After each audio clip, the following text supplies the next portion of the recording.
Good morning, best friends. Welcome back to Frog Boy X1 Gaming. I'm Andrew, and I kind of want to talk to you guys about something that I think things are kind of changing. So this is going to be one of those thinking out loud with froggies that you all love and love to watch. So, all right, let's look at this. Okay, is it really that hard to believe that somebody could buy the AMD experience, get themselves, a 7000 series card, 6000 series card, the new 9000 series cards? Is it really that hard for some people to believe that you could actually fully enjoy that experience and actually prefer that over the Nvidia experience?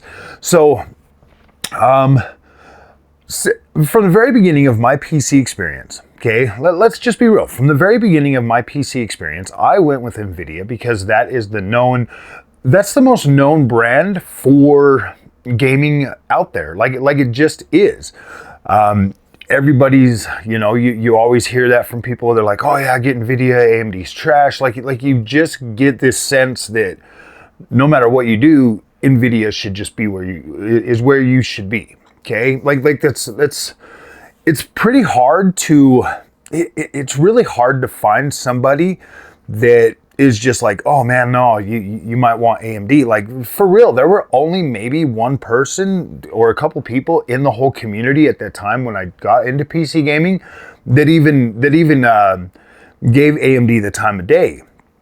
And so, you're going off what other people are saying. You're listening to other people. You are pretty much just going with the grain, so to speak, and just doing what everybody else is doing when it comes to buying your PC parts.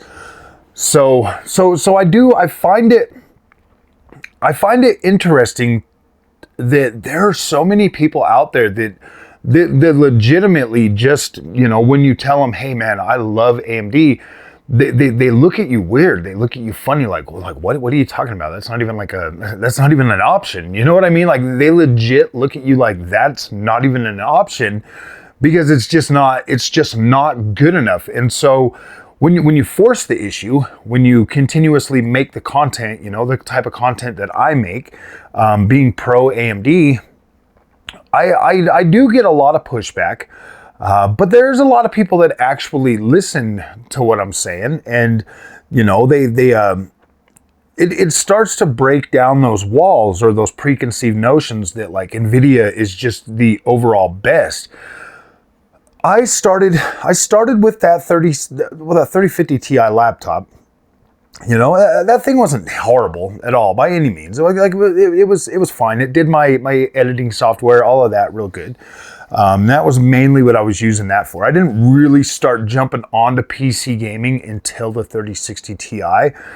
First game I beat on that was Ghostwire Tokyo. So I did get on there, and I did beat a game on there. And then things started kind of progressing with that, and I'd get to games like Spider-Man. They would run atrociously. Like the frame rate drops would be very, very bad. I bought the 3080. In my earlier days with PC, definitely more of a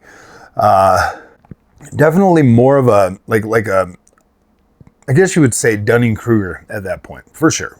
I admit that, like 100%.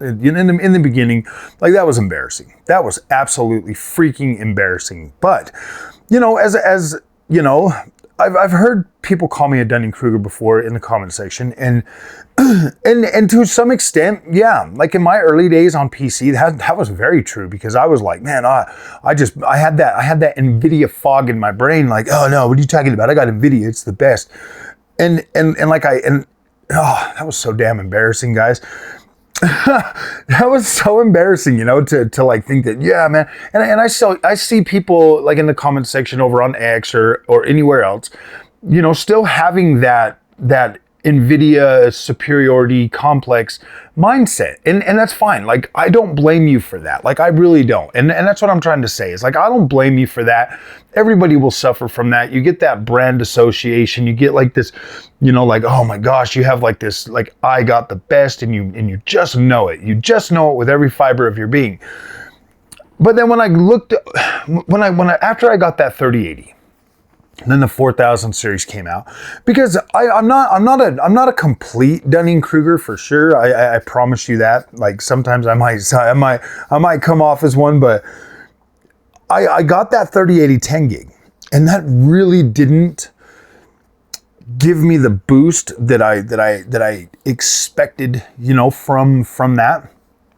The uptick from a 3060 Ti to a 3080 wasn't really as massive as I thought it was going to be. Like I thought that like the 3080 was going to be like this boom, like in your face card, like it was going to be like like a much better card. You know, I'd always, you know, I just assumed 80 class was going to be better than 60 class by a wide margin, and that didn't happen. And no, you know, and this is where the Dunning-Kruger kicks in, is because I just thought, okay, this is what it's going to be. I did zero research. I just knew that I had the best with Nvidia, so I didn't need to do research. I was like, man, you only need to do research if you're buying other stuff that's not Nvidia. You can buy Nvidia. And see, this is the thing that I know other people suffer from, but they just never catch on. Like it never clicks.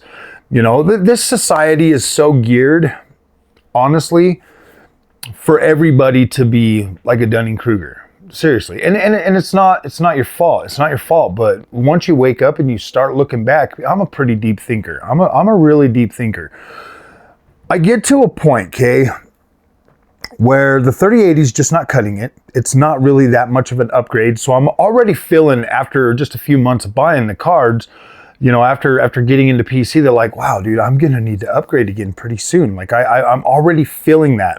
Some of it FOMO, some of it freaking, you know, just knowing that like, oh man, these games that I'm playing, they're not, it's not working. Like this is not, you know, good. And so like pretty quickly I was just like, okay, I got to make a decision. I have to do something. So I ended up going with the AMD 7900 XT. And I know you guys have heard the story many, many times, but other people coming to the channel haven't heard this. So I bought the 7900 XT. Okay. That card blew me away from day one, far more than any Nvidia product that I'd ever bought. I bought the 7900 XT. I could play everything that I was struggling with on the 3080. I was getting better colors. I was getting better image quality, in my opinion. Like you can, because I didn't have to use DLSS. And you got to understand, 3080 DLSS versus DLSS 4, massive difference. Okay, like I'm not crapping on the new DLSS 4, but I am calling out the bullcrap of DLSS 2 and DLSS 3 early generations, because when you looked at native image quality on a 7900 XT versus a 3080 with DLSS, there was a massive difference. There is a visual difference. They had this terrible freaking ghosting on some of that 3080 stuff. Like there were just issues with it. And all you got to do is watch Digital Foundry nowadays, because now everybody's talking about all the issues that it used to have. Everything that I complained about and everything that I talked about, and everybody just told me I was stupid and crazy and like I didn't know what I was talking about. I'm not blind. I have perfectly good eyes. I see things. So when I'm seeing significantly better overall performance out of a 7900 XT versus what I was getting on that 3080, you know, I mean, and early on, you know, with the 7900 XT, I had learned some lessons. I was like, you know what? Trying to play this at 4K, probably not a good idea. I'm not going to put myself in the same position that I did before and look like a fool trying to run games at 4K on GPUs, because at that point I had just been like, okay, look, 4K, impossible.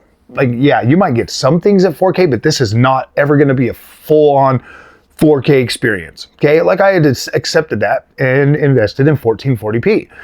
And so with 1440p, I was able to not only get my incredible image quality, but also get that freaking the frame rate, the performance to go with it, without having to utilize any kind of form of upscaling. So while everybody's fighting about like DLSS being the best, I'm sitting over here just enjoying my native resolution and just being like, yeah, this is absolutely incredible. Playing game after game after game, having access to the Adrenaline software, being able to jump in there, adjust my color settings, just having a good time with features that I felt were more usable than anything that was ever on the Nvidia GPUs. It literally wasn't until, I would say at least 4070 Super where I started feeling like, maybe ray tracing with DLSS is an option. It's playable. It's not really that bad anymore. Like I feel like this is a better experience. Even the 3080 to some extent was pretty decent.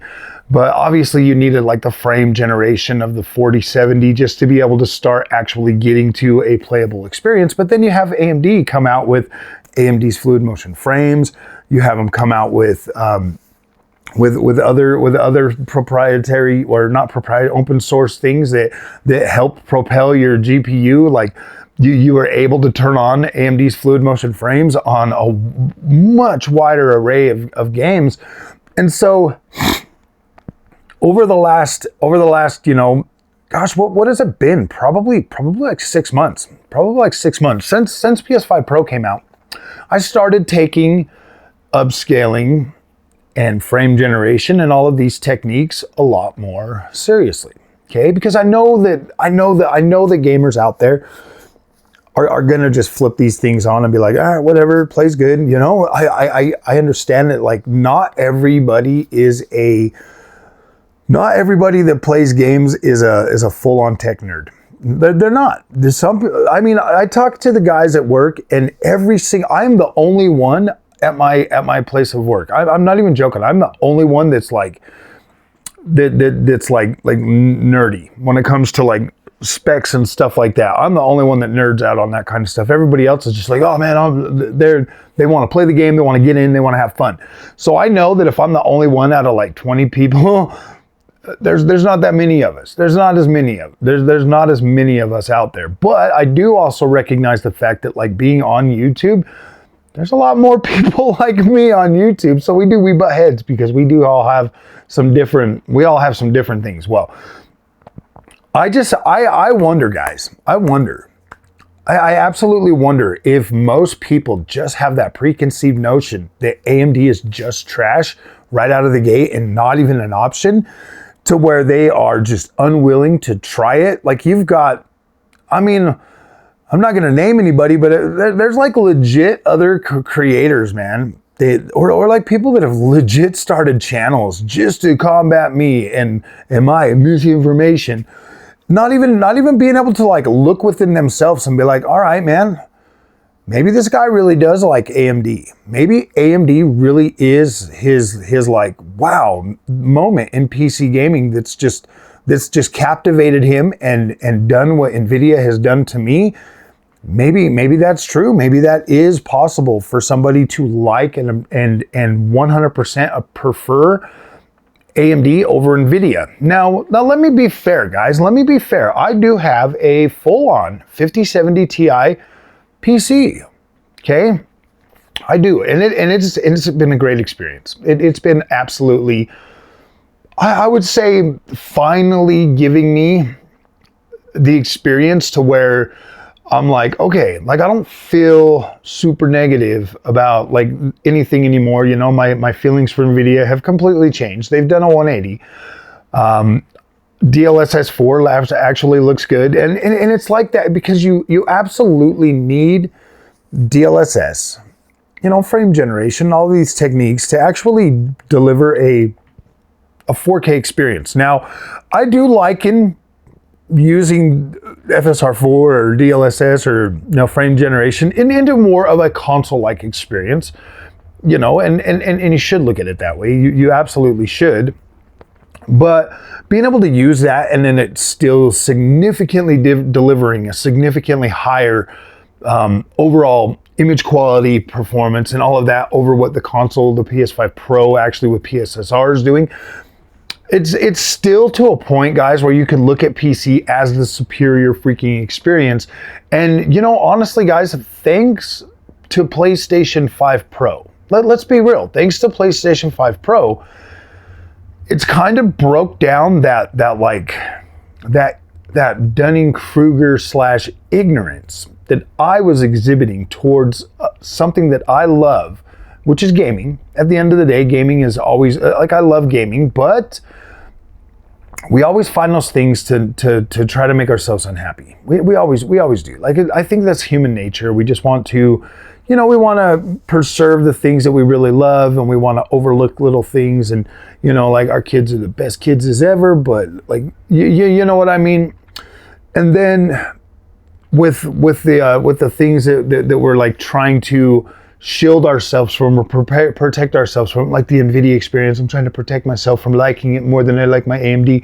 That's not true. That's not, I mean, it is kind of true, but it is up to a certain extent it was true. But I mean, I just have this preference to come home and turn right on my AMD. And I've gotten significantly more storage for my Nvidia build. Like, it's on par now with my AMD build. I have gotten another copy of my editing software and put it on after the setback last week. Yeah, I was like, nope, they both need to be on par.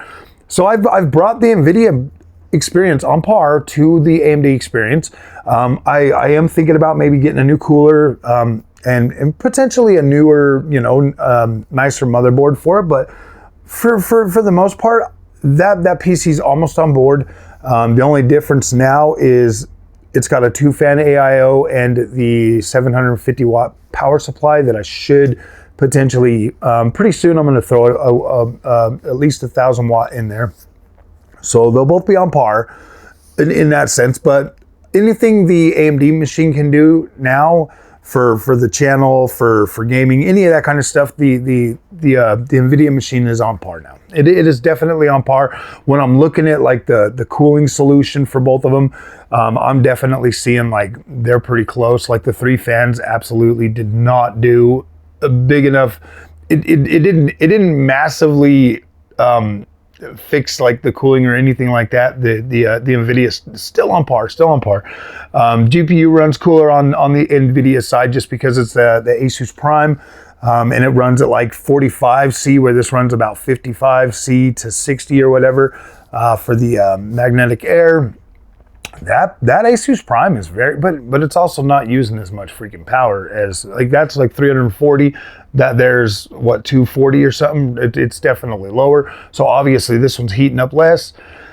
Yeah, for the most part, the Nvidia is on par. Like, and this is the closest. I'm not even joking, guys. This is the absolute closest that AMD Nvidia has like ever been, in my opinion. Either I'd had a more powerful AMD card, or, you know, or and trying to, like, do that next to the even the 4080 Super versus 7900 XTX didn't feel this close. I swear, the XTX on the games that I absolutely love to play, it just blew them away. Like, it was much faster, much better. A lot of those games are AMD friendly, though, man. Most of the Ubisoft games are AMD friendly, so getting a better experience out of the AMD card was just like, okay, yeah, like, these are the games that I love to play. So yeah, Nvidia is at a severe disadvantage. But now with the 9070 XT and the 5070 Ti, they are closer than they've ever been. And so it's like, yeah, I could theoretically use the 5070 Ti to just up and play those games and be happy with those. So we're finally at a point where like, yes, I'd still absolutely 100% prefer the AMD experience.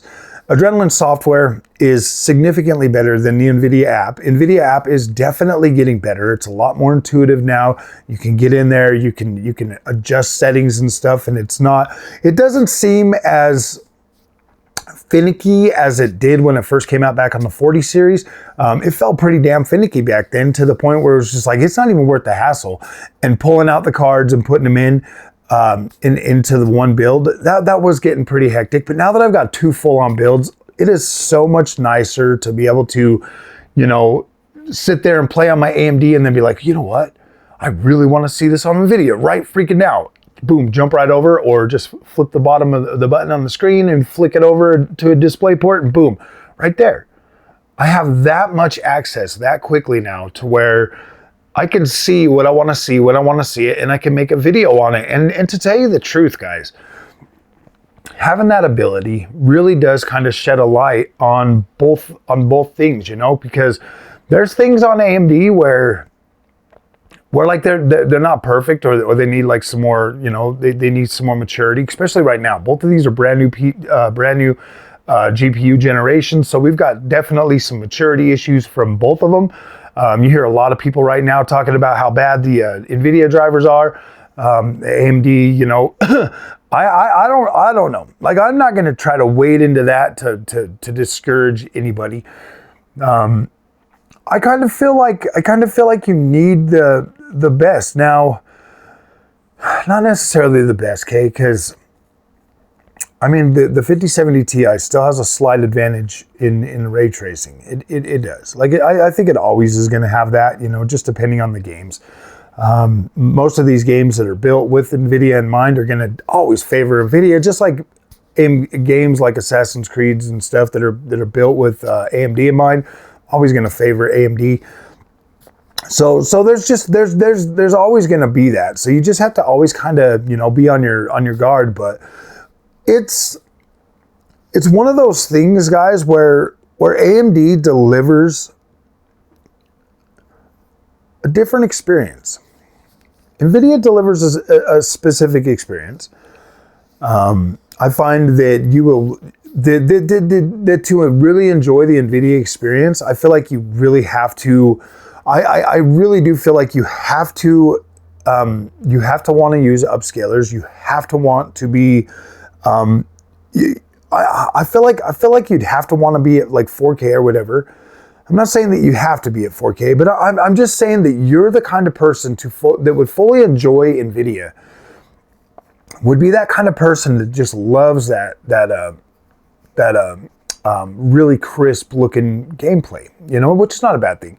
And I've said this before, and some people take it wrong, but I feel like there's 2 distinct, you know, visual levels where Nvidia is very good at that clinical look. Like, it looks clinical, it looks clean, it looks sharp, like it's the scalpel. Like it's just like it's perfection, you know, like people that strive for that perfect look of not necessarily like the best look, but like that, like it looks clinical and it looks clean and it looks sharp and it looks good, but in a different type of good. I feel like people that are drawn to that look are absolutely going to love Nvidia significantly more. But with AMD, you get this painting. It looks like a painting, you know, you get like this, you know, in my opinion, you get like this finer detail because the way the imperfections, you know, are, because with me, I can see all the imperfections on Nvidia. But with AMD, like, they're kind of obscure a little bit. You know, you might get a little bit, like, they might be blurred out, or they might just, it's like they come to the screen at the perfect time, and it's not distracting enough to where it's like, oh my gosh, I see that, and you're looking at everything. I spend a lot of time on Nvidia looking around at all the imperfections when I'm using, like, DLSS and stuff. Whereas with DLSS 4, it's kind of helped, you know, bring in more of that texture work and more of that quality back to where it's like, oh, okay, I can see that now. And it looks good. So I'm not as distracted looking around and like missing things. Whereas like on AMD, like now they're a lot closer, guys. They're a lot closer. DLSS 4 is absolutely incredible. Like it looks good, you know? So it's like, but I still find that even though AMD is closer, well, you know, Nvidia has kind of come back to the level of AMD and brought back that. I still think that a lot of people would be able to look at Nvidia and be like, oh my gosh, this is still better. You know, like, I mean, you already hear him saying that, and I look at both of them and I'm like, dude, I can't even tell a difference now. To be completely honest with you, Transformer model, FSR4, I can't tell a difference. Looking at it, like sitting there just looking at the screen, like I can't tell a damn difference now. Like neither one of them look significantly better than the other one. They both look very, very, like this is the, like I said, this is the closest this has ever freaking been for me. Now I'm sure if I zoom in 500%, 1,000%, something like that, maybe I'll be able to see a difference, you know, but why look for something that, if you can't notice it without having to look for it, perfect. Ignorance is bliss. It is. It is, my friends. Ignorance is freaking bliss. If you can't find it with your naked eye without having to look at it, does it need to exist? I don't think so. I would much rather just enjoy the game and enjoy the experience. If you can't find it, it doesn't exist. If you're not seeing it, boom, perfect. Why look for it? You know, I mean, maybe I will just out of curiosity, like load one up and take a look at it. Like when I was looking at, gosh, what was it? Last of Us 2? It looked so damn close that I was just like, why does it even matter anymore? Like this, I can barely even tell. So yeah, ignorance is bliss, my friends, especially in video gaming. We got to understand that, yes, a lot of the stuff that the developers do, you know, I mean, to get these games out to us, I like that artistic look. I do. I think it's absolutely incredible. I am so thankful that FSR4 does not take away from that. It just cleans it up. And DLSS 4 to the same extent, like these are getting better and better and better. And I'm proud to say that now I could game on either and have a good experience. I'm proud to say that. But I think that I'm always going to prefer AMD. I think I'm going to. I feel like AMD is that platform that I absolutely love and want to see do better. I want to see AMD competitive because I like AMD. Whereas with Nvidia, you know, I don't want to see anything negative happen to Nvidia. I like what Nvidia has to offer, and it's cool. Like I'm actually finally to a point where I have ascended the Dunning-Kruger phase and made it to a point where it's like, okay, let's play some video games on both of them and enjoy both of them. So guys, if you like this content, do not forget to like and subscribe. Thank you for watching another Thinking Out Loud with Froggy. These are pretty cool. I'm very happy to see that a lot of you guys are receptive to these videos because this is just me thinking out loud.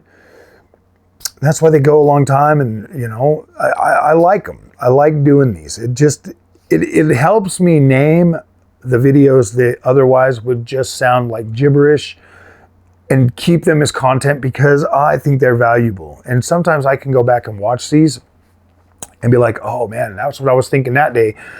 And it helps re-jog my memory. So it's, yeah, think of this as my notebook. I don't know. So, all right, guys, thanks for watching. We'll see you in the next one.